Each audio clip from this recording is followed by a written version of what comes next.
दोस्तों, आज की इस वीडियो में हम बात करेंगे एक समान गति की। एक समान गति क्या होती है, इस एक समान गति की परिभाषा हम किस प्रकार से याद रखेंगे, इस प्रकार से मैं आपको इस परिभाषा को बताने वाला हूं। अगर आप वीडियो को बिल्कुल ध्यान से देख लेते हैं तो इस परिभाषा को आपको रटने की ज़रूरत नहीं पड़ेगी। तो बात करते हैं एक समान गति की। एक समान गति क्या होती है, तो यहाँ पे हमने सबसे पहले बनाया पथ। पथ यानी रास्ता, और इस रास्ते का ये प्रारंभिक बिंदु है और इस रास्ते का ये अंतिम बिंदु है। फिर इसके बाद यहाँ पे जैसे ये हमें ऐसे गड़े होते हैं और इनमें लिखा होता है कि यहाँ से यहाँ तक 1 किलोमीटर हो गया। ठीक, इसके बाद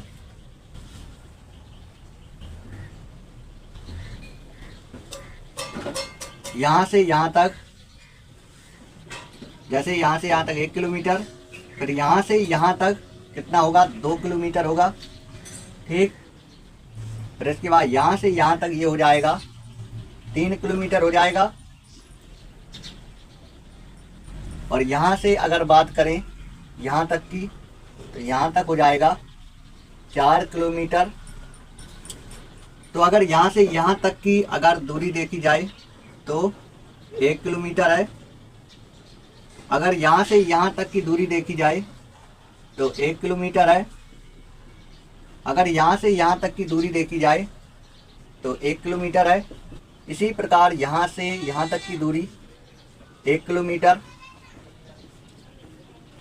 यहाँ से यहाँ तक 1, और यहाँ से यहाँ तक 1, यहाँ से यहाँ तक 1, और यहाँ से यहाँ तक 1। अगर इनको चारों को जोड़ दूंगा तो ये 4 किलोमीटर यहाँ से यहाँ तक आ जाएगा। तो अब आपको इसमें समझना है, जैसे 1 घंटे में 1 किलोमीटर की दूरी तय होती है। जैसे यहाँ से यहाँ तक गया और बिल्कुल आराम आराम से गया, बिल्कुल आराम आराम से, तो उसने 1 घंटे में 1 किलोमीटर की दूरी जैसे तय किया। इसके बाद यहाँ से चला, जब यहाँ पहुँचा तो उसे फिर समय लगा, 1 घंटे का समय लगा। इसके बाद यहाँ से यहाँ गया तो उसे फिर समय लगा 1 घंटे का। इसके बाद यहाँ से यहाँ गया तो उसे फिर समय लगा, 1 घंटे का समय लगा। तो यहाँ पे क्या है, यहाँ पे अपनी चाल को वो नियत करे है। यहाँ पे क्या है, अपनी चाल को नियत करे है। जब चाल को नियत करे है तो समान समय में समान दूरी तय हो रही है। समान समय में समान दूरी तय हो रही है।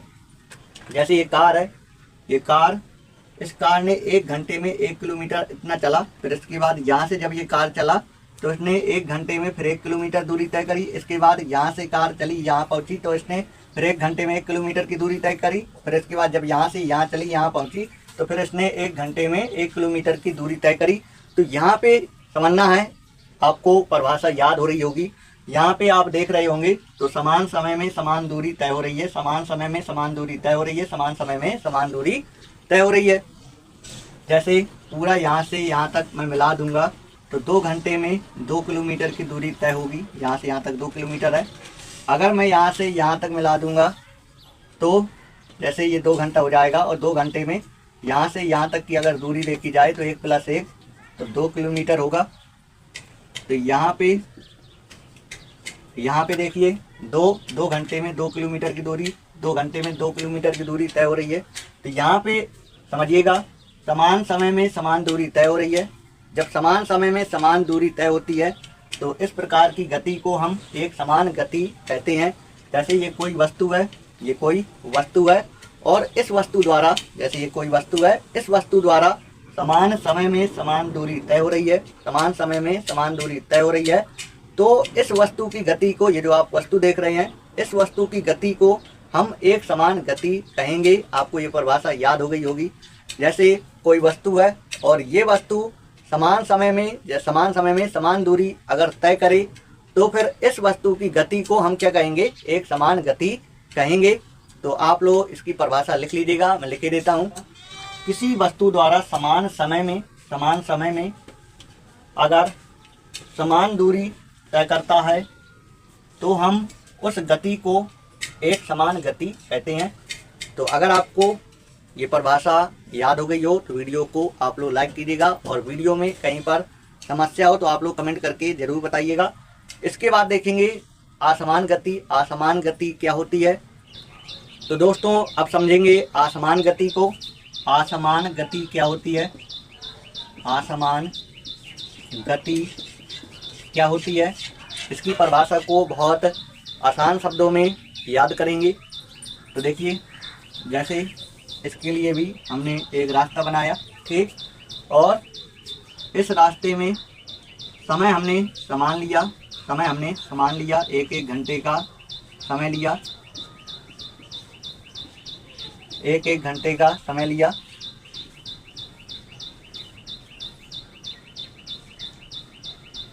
और यहाँ पे हमने असमान दूरी को तय किया, जैसे पहले 10 किलोमीटर, इसके बाद 12 किलोमीटर, इसके बाद 5 किलोमीटर, इसके बाद जैसे 6 किलोमीटर, इसके बाद 13 किलोमीटर। तो यहाँ पे क्या है? यहाँ पे समान समय में असमान दूरी तय हो रही है। यहाँ पे असमान दूरी तय हो रही है, समान समय में असमान दूरी तय हो रही है। तो इस प्रकार की गति को हम असमान गति कहते हैं। तो आप लोगों को असमान गति की परिभाषा भी याद हो गई होगी। यदि कोई वस्तु समान समय में असमान दूरी तय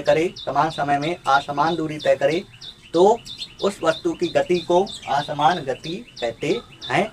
तो देखिए, इसकी परिभाषा भी मैं लिख के देता हूँ, तो आप लोग याद कर लीजिएगा। तो इस असमान गति की आप लोग परिभाषा याद कर लीजिएगा। यहाँ पे हमने लिख दिया है, किसी वस्तु द्वारा, कोई वस्तु है, उस वस्तु द्वारा समान समय में असमान दूरी तय अगर होती है तो फिर हम उस गति को असमान गति कहते हैं। जैसे आप लोग यहाँ समझिएगा, जैसे 1 घंटे में 10 किलोमीटर की दूरी जैसे तय हो रही है, तो जैसे उसने अपनी कार को थोड़ी स्पीड से भगाया, ठीक, अपनी स्पीड बढ़ाया, और स्पीड जब बढ़ाया तो उसने 10 किलोमीटर की दूरी तय किया। फिर इसके बाद 1 घंटे में उसने कार की स्पीड थोड़ी और बढ़ा दिया, तो फिर 1 घंटे में उसने 12 किलोमीटर की दूरी तय किया। मान के चलो 1 घंटे का समय है, ठीक, तो उसने अब कार की स्पीड जो है कम कर लिया। जैसे कम कर लिया तो 1 घंटे में 5 किलोमीटर की दूरी तय किया। तो यहाँ पे समान समय में वो असमान दूरी तय कर रहा है। तो इस प्रकार की गति को हम असमान गति कहेंगे।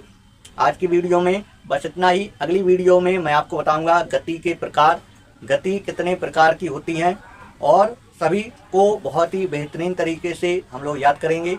तो अगर आपको ये वीडियो पसंद आई तो वीडियो को लाइक करते जाइएगा।